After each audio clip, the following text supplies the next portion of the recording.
नमस्कार बच्चों। आज हम पढ़ने और समझने वाले हैं क्लास 10th एसएसटी सामाजिक विज्ञान की वर्कशीट नंबर 83 यानी कि कार्यपत्रक संख्या 83 को। यह आपकी 9 फरवरी 2022 की वर्कशीट रहेगी और आज की इस वर्कशीट में हम अपना हिस्ट्री का पार्ट भारत में राष्ट्रवाद नेशनलिज्म इन इंडिया को पढ़ना जारी रखेंगे और बात करेंगे मैप वर्क की। Map work SST social science सामाजिक विज्ञान का एक इंपॉर्टेंट पार्ट होता है। केवल इसलिए इंपॉर्टेंट नहीं होता कि ये स्कोरिंग होता है, इजी होता है, बल्कि इसलिए भी इंपॉर्टेंट होता है क्योंकि इससे कंसेप्ट को समझना ज़्यादा आसान होता है। जब भी हम मैप वर्क की बात करते हैं तो इस मैप वर्क में 3 स्टेप होते हैं अगर हमें मैप वर्क में अच्छा स्कोर करना है। सबसे पहले व्हाट टू लोकेट, यानी कि हमें ये पता होना चाहिए कि इसका सिलेबस क्या है, यानी कि कौन से पॉइंट्स है जिनकी हमें प्रैक्टिस करनी है। अगर सिलेबस हमें क्लियरली पता है तो प्रैक्टिस करना आसान हो जाता है क्योंकि एक लिमिटेड सा सिलेबस सीबीएसई की तरफ से आपको दिया जाता है। उसके बाद सेकंड है हाउ टू लोकेट, यानी कि व्हाट टू लोकेट में तो हमें सिलेबस पता चल गया। हाउ टू लोकेट मतलब हमें लोकेट कैसे करना है, जो कुछ भी मैप में दर्शाना है। अब बहुत सारे स्टूडेंट्स होते हैं जो 10th क्लास के बोर्ड एग्जाम में अलग ही तरीके से कुछ शो करके आते हैं जिसके मार्क्स उनको नहीं मिल पाते। जैसे कई बार वो नंबरिंग ही कराते हैं, ABC लिखे आते हैं, लेबलिंग करना उन्हें नहीं पता होता, या फिर कहाँ पर एग्जैक्टली लोकेट करना किस तरीके से वो नहीं पता होता। कई बार वो सॉल्यूशन सिर्फ आंसर लिखाते हैं, मैप वर्क पे कुछ भी मेंशन नहीं कराते। कई बार वो इंडेक्स का यूज़ नहीं करते, यानी बहुत सारी गड़बड़ी करते हैं। तो ये भी हमें प्रैक्टिस करनी होगी कि हमें लोकेट करना कैसे होता है। और उसके बाद है वेयर टू लोकेट, यानी कि कहाँ पर लोकेट करना है। ये सबसे इम्पोर्टेंट जो पॉइंट होता है कि हमें एग्जैक्टली पता होगा तभी तो हम ठीक से उसको सॉल्व कर पाएंगे ना।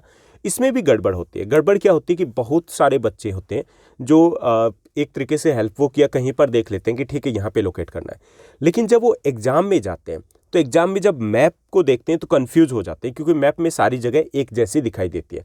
तो इसलिए प्रैक्टिस करनी भी बहुत ज़्यादा ज़रूरी है कि हम कम से कम एटलीस्ट 3-4 टाइम हमें प्रैक्टिस करनी चाहिए ताकि हम एग्जैक्टली ठीक तरीके से इसको लोकेट कर पाएँ। तो 3 स्टेप रहेंगे हमारे। सबसे पहले आपको सिलेबस पता होना चाहिए, उसके बाद आपको ये पता होना चाहिए कि हमें कैसे लोकेट करना है, और एंड में प्रैक्टिस है वो आपके लिए मस्ट रहेगी। चलिए आज की इस वर्कशीट पे लौटते हैं। आज की जो हमारी वर्कशीट है इसमें पॉलिटिकल मैप दिया गया है और मैप के ऊपर ABC 3 स्थान दिए गए हैं। ठीक, हमें जो हिंट दिए गए हैं, संकेत दिए गए, उनकी सहायता से उनको आइडेंटिफाई करना है, पहचानना है, और उनके सामने खींची गई रेखा पर उनका हमें नाम लिखना है। ओके, तो सबसे पहले हम हिंट को देखते हैं। हिंट जो हमें दिए गए, पहला जो हिंट दिया गया कि मिल मजदूरों के समर्थन में गांधी जी ने सत्याग्रह का आयोजन किया था। जो ए प्लेस यहाँ पर दिया गया, कहाँ पे किया गया था? अहमदाबाद में। ठीक, अहमदाबाद में जो मिल मजदूर थे उनके समर्थन में गांधी जी ने 1918 में सत्याग्रह किया था। ये गांधी जी का भारत में तीसरा सत्याग्रह था। उसके बाद बी दिया गया कि गांधी जी ने नील की खेती करने वाले किसानों के समर्थन में सत्याग्रह का आयोजन किया था। कहाँ किया था? चंपारण में। ये गांधी जी का पहला सत्याग्रह था। ठीक, उसके बाद तीसरा है गांधी जी ने किसानों के समर्थन में सत्याग्रह का आयोजन किया था, तो ये खेड़ा में हुआ था। कब हुआ था? ये 1917 में हुआ था। ठीक, तो हमारे ये 3 सत्याग्रह दिए गए। पहला अहमदाबाद सत्याग्रह, ये जो पॉइंट है।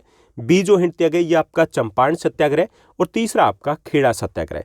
तो चलिए मैप के ऊपर हम देखते हैं। सबसे पहले हम मैप के ऊपर इनको आइडेंटिफाई करेंगे, फिर अलग से मैप आपको शो करने वाला हूँ जिस पर आप इनको पहचान पाओगे।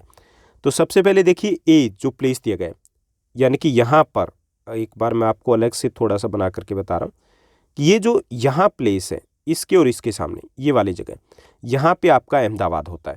तो ये आपका अहमदाबाद है, पहला जो प्लेस है।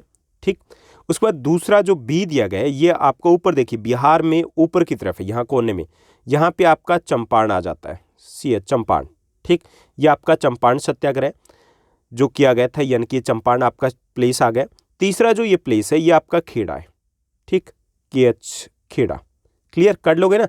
अहमदाबाद, चंपारण और खेड़ा। तो ये आपके ABC है।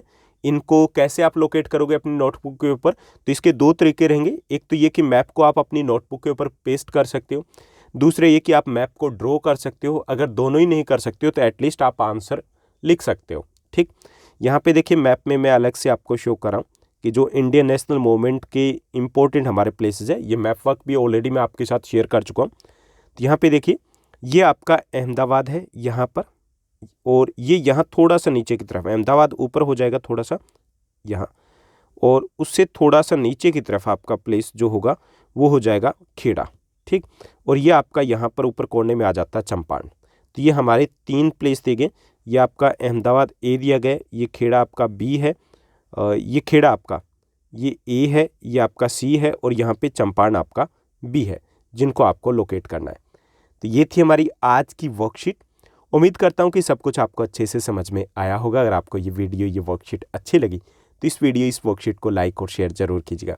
और हाँ, जल्द ही आपके लिए जो क्लास 10 सोशल साइंस है, सामाजिक विज्ञान, हिंदी और इंग्लिश की chapter wise most important questions है, या इंग्लिश ग्रामर या हिंदी ग्रामर की बात करें तो वहाँ पर भी आपके जो मोस्ट इंपॉर्टेंट टॉपिक्स हैं राइटिंग स्किल्स में, वो आपके साथ शेयर किए जाएंगे।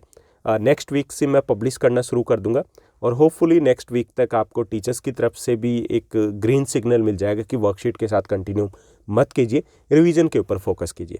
आज की इस वर्कशीट में बस इतना ही। Thank you, bye bye, have a nice day.